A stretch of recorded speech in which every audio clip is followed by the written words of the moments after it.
Joshua chapter 10. Now Adonai-Zedek, king of Jerusalem, heard that Joshua had captured Ai and devoted it to destruction, doing to Ai and its king as he had done to Jericho and its king, and that the people of Gibeon had made peace with Israel and were living near them.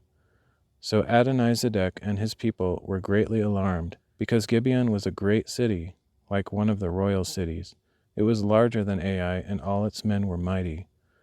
Therefore Adonai-Zedek, king of Jerusalem, sent word to Hoham, king of Hebron, Piram, king of Jarmuth, Japhia, king of Lachish, and Debir, king of Eglon, saying, Come up and help me. We will attack Gibeon, because they have made peace with Joshua and the Israelites.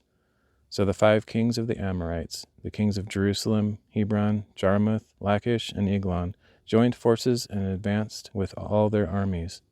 They camped before Gibeon and made war against it. Then the men of Gibeon sent word to Joshua in the camp at Gilgal, Do not abandon your servants. Come quickly and save us. Help us, because all the kings of the Amorites from the hill country have joined forces against us. So Joshua and his whole army, including all the mighty men of valor, came from Gilgal. The Lord said to Joshua, Do not be afraid of them, for I have delivered them into your hand. Not one of them shall stand against you. After marching all night from Gilgal, Joshua caught them by surprise. And the Lord threw them into confusion before Israel, who defeated them in a great slaughter at Gibeon, pursued them along the ascent to Beth-horon, and struck them down as far as Azekah and Makkedah. As they fled before Israel along the descent from Beth-horon to Azekah, the Lord cast down on them large hailstones from the sky, and more of them were killed by the hailstones than by the swords of the Israelites. On the day that the Lord gave the Amorites over to the Israelites, Joshua spoke to the Lord in the presence of Israel. O sun, stand still over Gibeon. O moon, over the valley of Aijalon. So the sun stood still and the moon stopped until the nation took vengeance upon its enemies. Is this not written in the book of Jashar? So the sun stopped in the middle of the sky and delayed going down about a full day. There has been no day like it before or since, when the Lord listened to the voice of a man, because the Lord fought for Israel. Then Joshua returned with all Israel to the camp at Gilgal. Now the 5 kings had fled and hidden in the cave at Makkedah, and Joshua was informed, The 5 kings have been found. They are hiding in the cave at Makkedah. So Joshua said, Roll large stones against the mouth of the cave, and post men there to guard them. But you, do not stop there. Pursue your enemies and attack them from behind. Do not let them reach their cities, for the Lord your God has delivered them into your hand. So Joshua and the Israelites continued to inflict a terrible slaughter until they had finished them off, and the remaining survivors retreated to the fortified cities. The whole army returned safely to Joshua in the camp at Makkedah, and no one dared to utter a word against the Israelites. Then Joshua said, Open the mouth of the cave and bring those 5 kings out to me. So they brought the 5 kings out of the cave, the kings of Jerusalem, Hebron, Jarmuth, Lachish, and Eglon. When they had brought the kings to Joshua, he summoned all the men of Israel and said to the army commanders who had accompanied him, Come here and put your feet on the necks of these kings. So the commanders came forward and put their feet on their necks. Do not be afraid or discouraged, Joshua said. Be strong and courageous, for the Lord will do this to all the enemies you fight.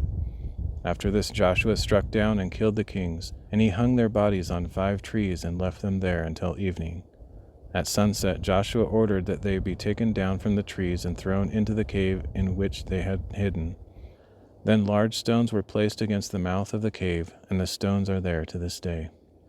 On that day Joshua captured Makkedah and put it to the sword, along with its king. He devoted to destruction everyone in the city, leaving no survivors. So he did to the king of Makkedah as he had done to the king of Jericho. Then Joshua and all Israel with him moved on from Makkedah to Libnah and fought against Libnah. And the Lord also delivered that city and its king into the hand of Israel, and Joshua put all the people to the sword, leaving no survivors. And he did to the king of Libnah as he had done to the king of Jericho. And Joshua and all Israel with him moved on from Libnah to Lachish. They laid siege to it and fought against it. And the Lord delivered Lachish into the hand of Israel, and Joshua captured it on the 2nd day. He put all the people to the sword, just as he had done to Libnah. At that time, Horam, king of Gezer, went to help Lachish, but Joshua struck him down along with his people, leaving no survivors. So Joshua moved on from Lachish to Eglon, and all Israel with him. They laid siege to it and fought against it. That day they captured Eglon and put it to the sword, and Joshua devoted to destruction everyone in the city, just as he had done to Lachish. Then Joshua and all Israel with him went up from Eglon to Hebron and fought against it. They captured it and put to the sword its king, all its villages, and all the people. Joshua left no survivors. Just as he had done at Eglon, he devoted to destruction Hebron and everyone in it. Finally, Joshua and all Israel with him turned toward Debir and fought against it. And they captured Debir, its king, and all its villages. They put them to the sword and devoted to destruction everyone in the city, leaving no survivors. Joshua did to Debir and its king as he had done to Hebron and as he had done to Libnah and its king. So Joshua conquered the whole region, the hill country, the Negev, the foothills, and the slopes, together with all their kings, leaving no survivors. He devoted to destruction everything that breathed, just as the Lord, the God of Israel, had commanded. Joshua conquered the area from Kadesh Barnea to Gaza, and the whole region of Goshen as far as Gibeon. And because the Lord, the God of Israel, fought for Israel, Joshua captured all these kings and their land in one campaign. Then Joshua returned with all Israel to the camp at Gilgal.